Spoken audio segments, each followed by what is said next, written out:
The reoccurring theme that kept coming up was that we wanted kids to experience nature again. Coming up on Inside Moore, see how a Moore resident played an instrumental role in the design and implementation of the brand new children's zoo. But first, we all have a vested interest in this community. we'll put the spotlight on Moore's administrative department, including the city manager and assistant city manager. See how these two Moore city leaders have a connection that goes all the way back to high school. That's coming up right after this. Many City of Moore employees have served faithfully for years, even decades. From the city manager to meter readers, from sanitation workers to department heads, city staff are dedicated. But of all city employees, who has worked for Moore the longest? Is it Moore Assistant City Manager Stan Drake, Moore Police Chief Ted Williams, or Moore Fire Chief Charles Stevens? The answer is Assistant City Manager Stan Drake, having worked for the City of Moore since May 20th, 1974.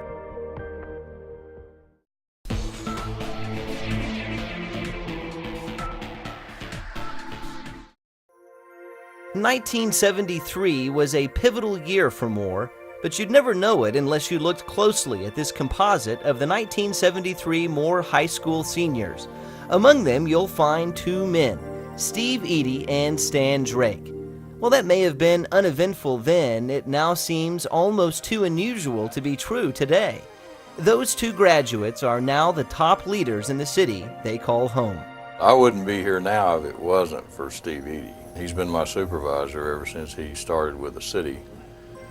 And not only is he my supervisor, he's a good friend, and there was a comfort zone involved, and I knew I could work with Steve, and I thought I could be an asset to his management team. We've worked now together for the full 21 or 22 years that I've been here. We're both in this for the betterment of our own hometown and our community, as opposed to just doing the job and going home.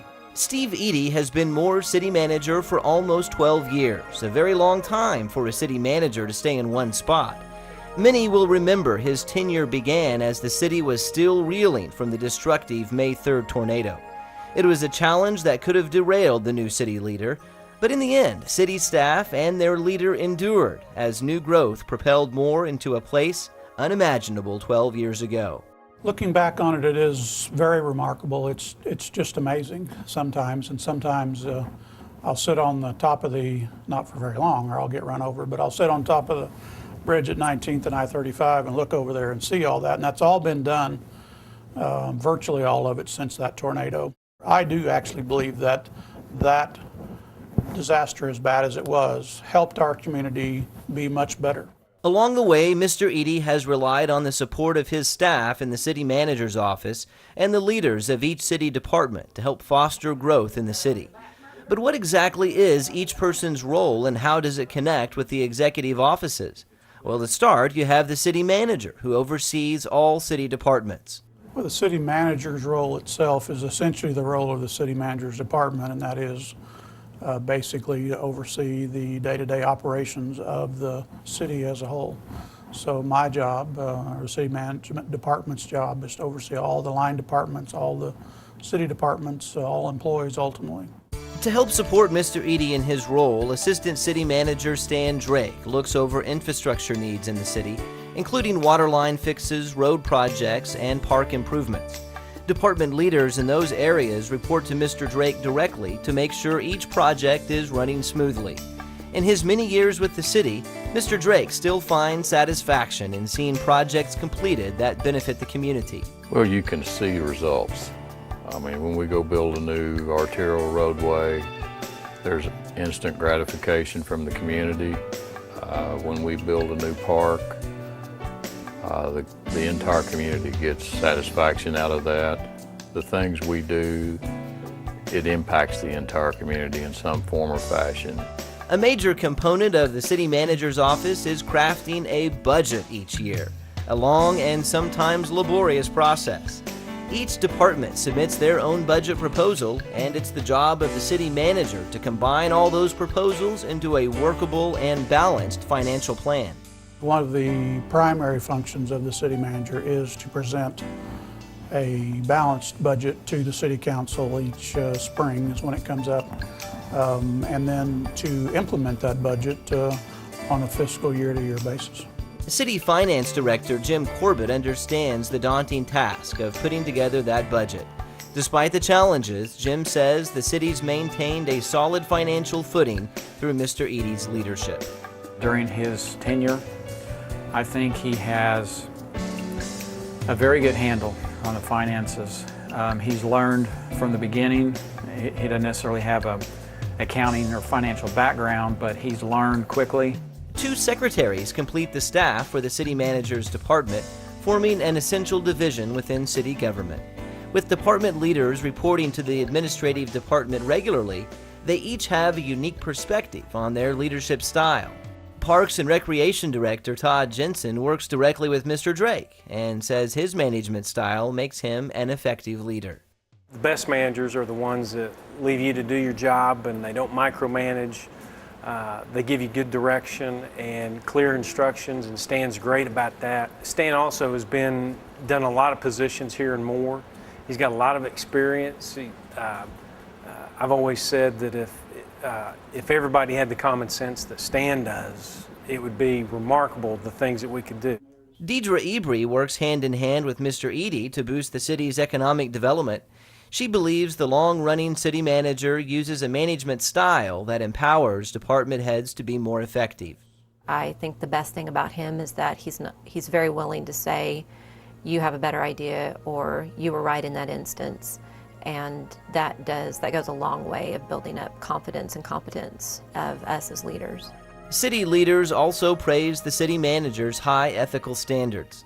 Mr. Eddy is a very ethical, above-board manager. You do not have to be concerned that what he says he will do, and that he will be honest with you. Amazing as it sounds, there's no coincidence that 2 high school graduates from the same school and same year would end up working together for the same city at the same time.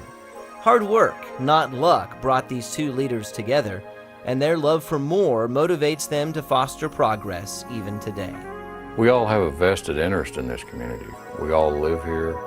We care about this community. This is our hometown, and whatever we do, we want it done right.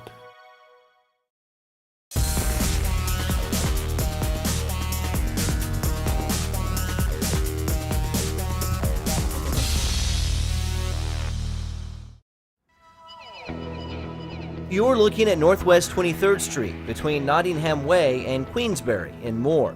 This street was recently rebuilt from the ground up, the first to be redone as part of a half-cent 4-year sales tax approved by voters in November of 2010.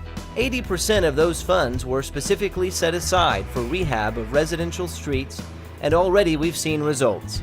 Queensbury from Northwest 23rd to Northwest 20th was also redone as part of the project.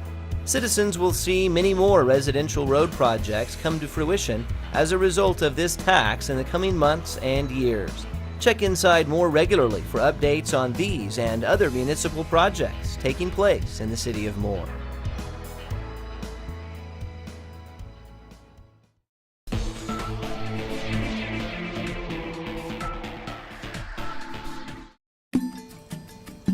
We'll see if this big guy wants a little tonight. Here you go. There you go. Very nice. Darcy Henthorne spends a lot of time with the birds. If you hold your cup like this, try to pet on the back of their feathers like that, and always be aware of them. They usually are very well behaved. She has spent the past 30 years working with animals, and people too, at the Oklahoma City Zoo. For 17 of those years, she's also been a resident of Moore, making her one of the longest-term employees at the zoo. I started off working with people in education and then focused a lot on the animals, gaining knowledge about the collection, and now I feel like my main responsibility is to my staff, to mentor them so that the next generation who work in this zoo have a better idea of what it takes to run a zoo professionally. Darcy was initially attracted to the Oklahoma City Zoo to work with animals and teach kids about them. And she was initially attracted to Moore to make sure her own kids received a good education. We just wanted a smaller community and than Oklahoma City. And we had just heard such great things about the Moore School District that we found some acreage. We also wanted to have a little land. And so we moved there 17 years ago and have been just happy with the town as a whole. Clearly, a lot has changed in Moore in 17 years, something that's also true with the Oklahoma City Zoo. Darcy has played a key role in revamping many of the zoo's popular attractions, namely the new children's zoo. The reoccurring theme that kept coming up was that we wanted kids to experience nature again. We wanted them to go outside and play. And it was that simple, go outside and play. So we wanted to make every aspect of this children's zoo conducive to that. It's a very open, spacious, colorful, fun place to be for a kid and for an adult. From life on their acreage in Moore, Darcy knew her kids loved water, they loved animals, and they loved being able to roam free. She worked with the zoo's management team to implement those features into the new children's zoo. There's a waterfall with a stream kids can romp and play in. It's okay to get wet. There's a barnyard where kids can run around with goats and pigs. And of course, a place where kids can feed, pet, and hold birds. And the entire children's area layout is conducive to kids moving about while still being visible to parents. It can be something as simple as our rabbits in the barnyard, or, like I said, a great ape. To a child, it doesn't even matter which animal it is. They are thrilled when they see the peacocks roaming around the zoo. But yes, that's why children's zoos are so important, because like with every other facet of life, if you get a child interested in animals at that tender young age, those are the folks that are going to be in the zoo field or are researchers or are conservationists in the future. These days, Darcy focuses in various areas of zoo management, including oversight of several zoo animal collections, which often ties directly to conservation projects. So we've hand-raised our Chilean flamingos, some of them, and our Caribbean flamingos in the Island Life, and that's been a great project because we have taken eggs from Florida, brought them up here, hatched them out, raised them up, and then put them in our flock. So every time we've done something like that, the money that we try to gather up for those conservation projects, that money's put back into the field for flamingos. So what does all of this mean for all of us and more? Well, perhaps the answer can be found in a trip to the zoo. To stare at a massive condor, watch it stare back at you and marvel at such an incredible creature. For a kid to hand feed a bird and see how intelligently the creature behaves. To walk through a beautiful children's area that attracts kids and adults like a magnet.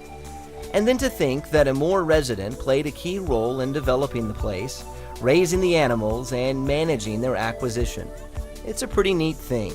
They can see the animals from all over the world at their zoo, and those animals serve as ambassadors for the animals in the wild. You know, you can see the discovery shows and watch nature, but to actually come and see an animal, you know, in person or interact with a lorikeet, I think that just brings a connection with people. And in a small way, a connection with Moore.